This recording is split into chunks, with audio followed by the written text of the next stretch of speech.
باللہ من الشیطان الرجیم بسم اللہ الرحمن الرحیم ان الصلاة تنہی عن الفحشاء والمنکر ولذکر اللہ اکبر اللہ یعلم ما تصنعون وقال النبی صلی اللہ علیہ وسلم ان لكل شیء علم وعلم الایمان الصلاة او کما قال علیہ الصلاة والسلام۔ بزرگان محترم،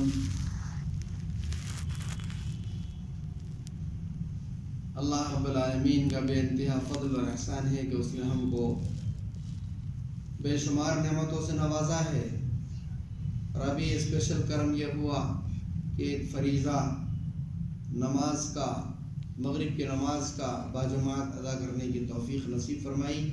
اللہ تعالیٰ اس کو اپنی بارگاہ عالی میں قبولیت سے نوازا۔ بہت مختصر سی بات یہ عرض کرنی ہے کہ ہر چیز کا ایک نشان ہوتا ہے، ہر چیز کی ایک پہچان ہوتی ہے۔ حدیث پاک کے اندر آتا ہے کہ ایمان کی پہچان نماز ہے۔ ہر چیز کی ایک پہچان ہوتی ہے اور ایمان کی پہچان نماز ہے۔ آپ دیکھتے ہیں سیاسی پارٹیوں کے اندر کہ وہ اپنا ایک نشان رکھتے ہیں، اپنی ایک پہچان رکھتے ہیں، جس کو دیکھ کر ہم پہچان لیتے ہیں کہ یہ فلاں پارٹی کے لوگ ہیں۔ بی جے پی والوں کا الگ اپنا ایک پارٹی، ان کا ایک نشان ہوتا ہے، کانگریس والوں کا الگ ہے، سماج وادی والوں کا الگ ہے، اور تمام سیاسی پارٹیاں اپنی پہچان، اپنا ایک نشان رکھتی ہیں۔ اس کو دیکھ کر ہم پہچان لیتے ہیں کہ یہ فلاں، بھلے اس کو جانتے ہو نہیں جانتے ہو۔ سرکاری ڈپارٹمنٹوں کے اندر بھی پہچان ہوتی ہے۔ ایک سڑا سا آدمی ہمارے سامنے سے گزرتا ہے، ایک ٹیڑھی سی ٹوپی لگائے ہوئے، ہاتھ میں ایک بیت لیے ہوئے، خاص قسم کی وردی پہنے ہوئے۔ جب وہ گزرتا ہے تو ہم پہچان جاتے ہیں کہ یہ پولیس کا آدمی ہے، پہچان جاتے ہیں اس کی پہچان۔ ایک آدمی اپنے بغل میں بستہ دبائے ہوئے ایک خاص وردی پہن کر نکلتا ہے، بولے یہ ڈاکیا ہے، اس کو پولیس والا نہیں کہتے، اس کی پہچان الگ، ملٹری والے کی پہچان الگ، ہر ایک کی پہچان الگ۔ اللہ کے خاص بندوں کی کیا پہچان ہے؟ اللہ کے خاص بندوں کی کیا پہچان ہے جس میں بغیر جانے بغیر بتائے یہ معلوم ہو جائے کہ یہ اللہ والے جا رہے ہیں، یہ اللہ والے جا رہے ہیں۔ ان کی تو چال، ان کی رفتار، ان کی گفتار اللہ تعالیٰ نے قرآن پاک میں بیان فرمائی ہے کہ ان کی گفتگو سے پتہ لگا سکتے ہو آپ، ان کی چال سے پتہ لگا سکتے ہو کہ یہ اللہ والے جا رہے ہیں۔ یمشون علی الارض ہونا وَإِذَا خَاطَبَهُمُ الْجَاهِلُونَ قَالُوا سَلَامًا۔ وہ جب چلتے ہیں تو انتہائی نرم رفتاری سے چلتے ہیں، اکڑ کر نہیں چلتے، ان کی چال میں اکڑ نہیں ہوتی۔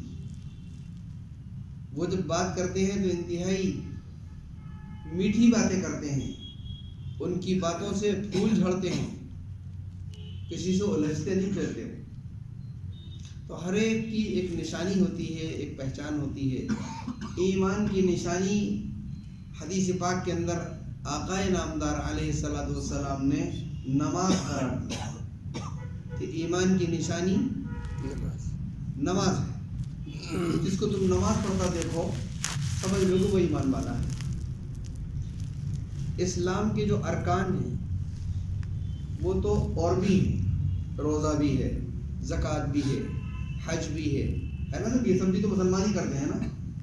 لیکن ان چیزوں کو سرکار نے ایمان کی پہچان نہیں بتایا، ایمان کی نشانی نہیں بتایا، اس لیے کہ حج وہ مالداروں سے تعلق رکھتا ہے، اور ایمان والے تو غریب بھی ہوتے ہیں، کیسے پہچانے جائیں گے کہ یہ ایمان والے ہیں؟ حج کرنے سے صرف مالدار لوگ جائیں گے، وہ بھی زندگی میں ایک بار، کسی کو اللہ نے بار بار بلایا وہ ایک الگ اس کا احسان ہے، بات جائے، لیکن فریضہ تو ایک ہی بار ہے نا۔ تو حج ایمان کی نشانی نہیں بن سکتا۔ زکوٰۃ مالداروں سے تعلق رکھتی ہے، وہ بھی سال میں ایک مرتبہ پتہ لگتا ہے کہ ہاں صاحب یہ ایمان والے ہیں، جو دل میں ایمان ہے، یہ اپنے مال کا ایک حصہ غریبوں تک پہنچاتے ہیں، لیکن وہ نشانی نہیں بن سکتی ایمان کی۔ اس لیے کہ غریب لوگ کہاں سے لیں گے؟ روزہ وہ اگرچہ مالدار غریب سب پر فرض ہے، لیکن اس کا نمبر بھی سال میں ایک مرتبہ 1 مہینے کے لیے آتا ہے. اب لے دے کے کیا رہ گیا؟ نماز رہ گئی، جس کو ہم روزانہ 5 وقت ادا کر کے اپنے مسلمان ہونے کا ثبوت پیش کرتے ہیں کہ ہم مسلمان ہیں. اس لیے اللہ کے رسول علیہ السلام نے نماز کو ایمان کی پہچان، ایمان کی نشانی قرار دیا، بلکہ یہ کہا کہ جو آدمی جان بوجھ کر نماز چھوڑ دے اس نے کفر کیا، کافروں والا کام کیا، مسلمان کی شان سے بعید ہے کہ وہ نماز چھوڑے. کبھی اگر رہ جائے تو اس کو پھر پڑھ لیتا ہے اور توبہ کر لیتا ہے، لیکن نماز چھوڑتا نہیں. تو نماز کی بڑی اہمیت ہے. فرمایا گیا کہ نماز کفر اور ایمان کے درمیان ایسی ہے جیسے ہمارے اور پڑوس کے درمیان ایک دیوار ہوتی ہے، جس سے ہماری بہو بیٹیوں کی حفاظت پڑوسیوں سے اور پڑوسیوں کی بہو بیٹیوں کی حفاظت ہم سے ہوتی ہے. اگر وہ دیوار گر جائے، بیچ کی دیوار کبھی ٹوٹ جائے، گر جائے، تو کیسی کوشش ہوتی ہے، کیسا غصہ آتا ہے، کیسی کوشش ہوتی ہے کہ جلدی سے یہ دیوار بنے. ہماری بہو بیٹیوں کی بے پردگی تو کم از کم ان سے نہیں ہو، ان کی ہم سے نہیں ہو. تو جس طرح وہ دیوار ہے، پردے کی دیوار، اسی طرح نماز ایمان اور کفر کے درمیان پردہ ہے. جس نے نماز پڑھی اس نے ایمان کا عمل کیا، اور جس نے نماز چھوڑ دی، من ترک الصلاۃ متعمدا فقد کفر، جس نے جان بوجھ کر نماز چھوڑی اس نے کافروں والا عمل کیا. یعنی کافر ہو گیا، کافروں والا عمل کیا. نماز کافر نہیں پڑھتا، ہم نے بھی نہیں پڑھی تو ہم میں اور انہوں نے کیا پڑھا. تو نماز کو اپنی زندگی کا جزو لازم بنا لینا چاہیے. اور یہ وہ چیز ہے کہ جس کو اللہ تعالیٰ نے اپنے پاس آقائے نامدار علیہ السلام کو بلایا اور پھر فرض کی ہے یہ نماز. روزہ، زکوٰۃ، حج اور دیگر احکام شریعت کے اور اسلام کے، وہ تو فرشتے کے ذریعے سے، وحی کے ذریعے سے زمین پر ہی دے دیے گئے. لیکن نماز اس کو تو آپ کو بلا کر دیا گیا. جس سے اس کی اہمیت کا اندازہ لگائیے آپ کہ کتنی اہم.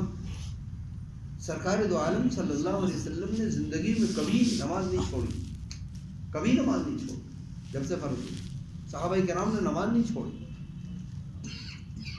اور اس کی اہمیت کا اندازہ اس سے بھی لگایا جا سکتا ہے کہ جب حضور علیہ السلام دنیا سے تشریف لے جا رہے ہیں، جب آپ دنیا سے تشریف لے جا رہے ہیں، جیسے آدمی جب انتقال کا وقت آتا ہے تو اپنے بچوں کو جمع کرتا ہے، قریبی لوگوں کو جمع کرتا ہے اور اپنے دل کی بات کہتا ہے کہ بھائی دیکھو ہم تو جا رہے ہیں، تم لوگ لڑنا مت، آپس میں میل محبت سے رہنا، اتفاق سے رہنا. کہتا ہے نا مرنے والا، یہ دیکھو تمہارا یہ بھائی غریب ہے، ذرا اس کا خیال رکھنا.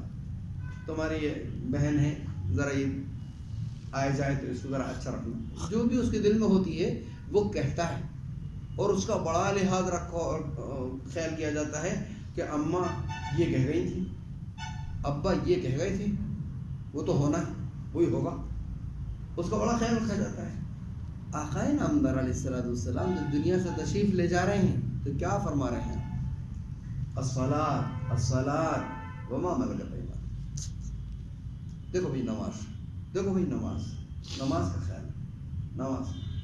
اور اپنے جو ہاتھ کے نیچے ہیں، جو تمہاری کفالت میں ہیں، جو تمہارے گویا ماتحتی میں ہیں، ان کا بھی خیال ہے، ان کا بھی خیال ہے. وہ چھوٹے ہیں، تمہارے ماتحت ہیں، چاہے وہ اب بوڑھے ماں باپ ہوں، ان کا بھی خیال رکھنا ہے. بوڑھا بچہ برابر ہی ہو جاتا ہے. ان کی دوا دارو، ان کا خدمت، جسمانی خدمت، ان کی مالی خدمت، یہ اب آپ کے دل میں ہے. آپ کے اندر جو طاقت قوت آئی ہے، یہ سب انہی کی تو دین ہے، انہی کی تو دین ہے. اگر تم ان کے اوپر یہ لگا دو گے، اپنا پیسہ لگا دو گے، اپنی گویا جسمانی طاقت لگا دو گے، ان کی گویا پیر دکھتے ہیں، ان کی کمر دکھتی ہے، بڑھاپا آ گیا ہے، تو گویا یہ تم نے کوئی ان پر احسان نہیں کیا. حالانکہ احسان کا حکم دیا گیا ہے کہ احسان کرو ان کے ساتھ، وبالوالدین احسانا. اور آپ احسان جانتے ہیں کیسے بولتے ہیں؟ آپ نے ہمیں چائے پلائی، ہم نے آپ کو چائے پلا دی، یہ کوئی احسان ہوا؟ تو برابری سرابری کا معاملہ ہوئے گا. احسان تو یہ کہ جتنا آپ نے ہمارے ساتھ کیا اس سے زیادہ ہم آپ کے ساتھ کرتے ہیں، وہ ہوگا احسان. اب ماں باپ نے جو کچھ بچوں کے ساتھ کیا ہے اتنے ہی اگر بچے کر لیں، اتنے ہی کر لیں تو یہ احسان نہیں ہوگا، اس سے زیادہ کرنا پڑے گا جب احسان ہوگا، اور اس سے زیادہ تو ہو ہی نہیں سکتا ہے، اور اس کا احسان کبھی چکایا نہیں جا سکتا ہے. تو اپنے چھوٹے بہن بھائی ہوں، اپنے بچے ہوں، اپنے بوڑھے ماں باپ ہوں، معذور بہن بھائی ہوں، ان کا خیال آپ نے جاتے جاتے کہا ہے نماز. دیکھو بھائی نماز، اور ہم نے اس کو ایسی اڑا دی ہے زندگی سے کہ دل چاہا پڑھ لی، دل چاہا نہیں پڑھی. فجر میں نیند کھل گئی، آ گئے، کوئی بات نہیں ہے، نہیں کھلی کوئی بات نہیں ہے. ہمیں کیا کرنا چاہیے بتائیے؟ ہم کو اس کا فکر ہونا چاہیے کہ ہماری زندگی سے نماز غائب نہ ہو. 360 دن ہوتے ہیں تو 360 فجریں ہونا چاہیے، اس میں ایک نماز کا بھی کمپرومائز نہیں. لیکن ہم دیکھتے ہیں کہ دوسری نمازوں میں تو پھر اللہ جن کو توفیق دیتے ہیں ماشاءاللہ وہ آ جاتے ہیں. باقی فجر میں تو امام صاحب، مؤذن صاحب اور ایک آدھ دو چار اور بیچارے جو جن کو اب شوگر کی وجہ سے رات میں کئی مرتبہ اٹھنا پڑتا ہے، کھانسی کی وجہ سے ان کی نیند پوری نہیں ہوتی ہے، تو آدھا گھنٹہ پہلے 1 گھنٹہ پہلے آ جاتے ہیں، وہ لوگ بکتے ہیں. باقی جو نوجوان دوست ہیں، ساتھی ہیں، ان کو تو فجر بستر میں ہوتی ہے. کو ابھی سے ارادہ کر لینا چاہیے کہ نمازیں 5 ہیں، 5 رہیں گی انشاءاللہ، ہماری زندگی سے نہیں جائیں گی. کیوں صاحب؟ انشاءاللہ نہیں جائیں گی نا انشاءاللہ. اگر ایسا ہے تو بہت. اور یہ نماز ایک عجیب اپنے اندر تاثیر رکھتی ہے. جتنے غلط کام ہوتے ہیں دنیا میں، نماز کی برکت سے وہ سب ختم ہو جاتے ہیں. نماز ان تمام کاموں کو روک دیتی ہے، غلط کاموں کو. میں نے قرآن پاک کی آیت پڑھی، ان الصلاۃ تنہی عن الفحشاء والمنکر. نماز بے حیائی کے کاموں سے، بیکار کے کاموں سے اور برے کاموں سے روکتی ہے. لیکن نماز ہو، صرف اٹھے پٹھے لگانا نہیں ہو. چلیے جیسی بھی ہے، اگر وہ ویسی بھی ہے غنیمت ہے. ہم نماز پڑھ کر اللہ میاں کو یہ نہیں بتانا چاہتے ہم نے نماز پڑھی، اصل تو یہ بتانا ہے کہ اللہ میاں ہم آپ کے باغی نہیں ہیں، آپ نے بلایا ہم آ گئے. ہم آپ کے باغی نہیں، ہم آ گئے. اب قبول کرنا اس کی کریمی ہے، اس کی کریمی ہے. یہ نماز بے حیائی کے کاموں سے، غلط کاموں سے روکتی ہے. آج آدمی بالکل بیکار کے قسم کے کاموں کے اندر ایسے لگ گئے، بوڑھا ہو، بچہ ہو، عورت ہو، مرد ہو، جوان ہو. جو سوشل میڈیا ایسی ہے، واٹس ایپ، انسٹاگرام، اور معلوم نہیں کون سی وہ سب سوشل میڈیا میں چیزیں آتی ہیں جو شاید میں بہت ساری چیزوں سے صرف نام جانتا ہوں، اس کو میں نہیں جانتا کہ کیا ہوتا ہے. وہ انسٹاگرام کیا ہوتا ہے میں نہیں جانتا. واٹس ایپ تھوڑا بہت ضرورت کا کسی کو بھیجنا ہے، کسی کو سننا ہے، وہ کر لیتا ہوں. اور اس میں بھی کہہ دیتا ہوں مجھے انگریزی نہیں آتی، آواز سے مجھ سے کہہ دو، مسئلہ پوچھنا ہو میں بتا دوں، یا پھر ٹیلی فون کر لو. تو اس کے اندر آدمی اتنے مشغول ہو گئے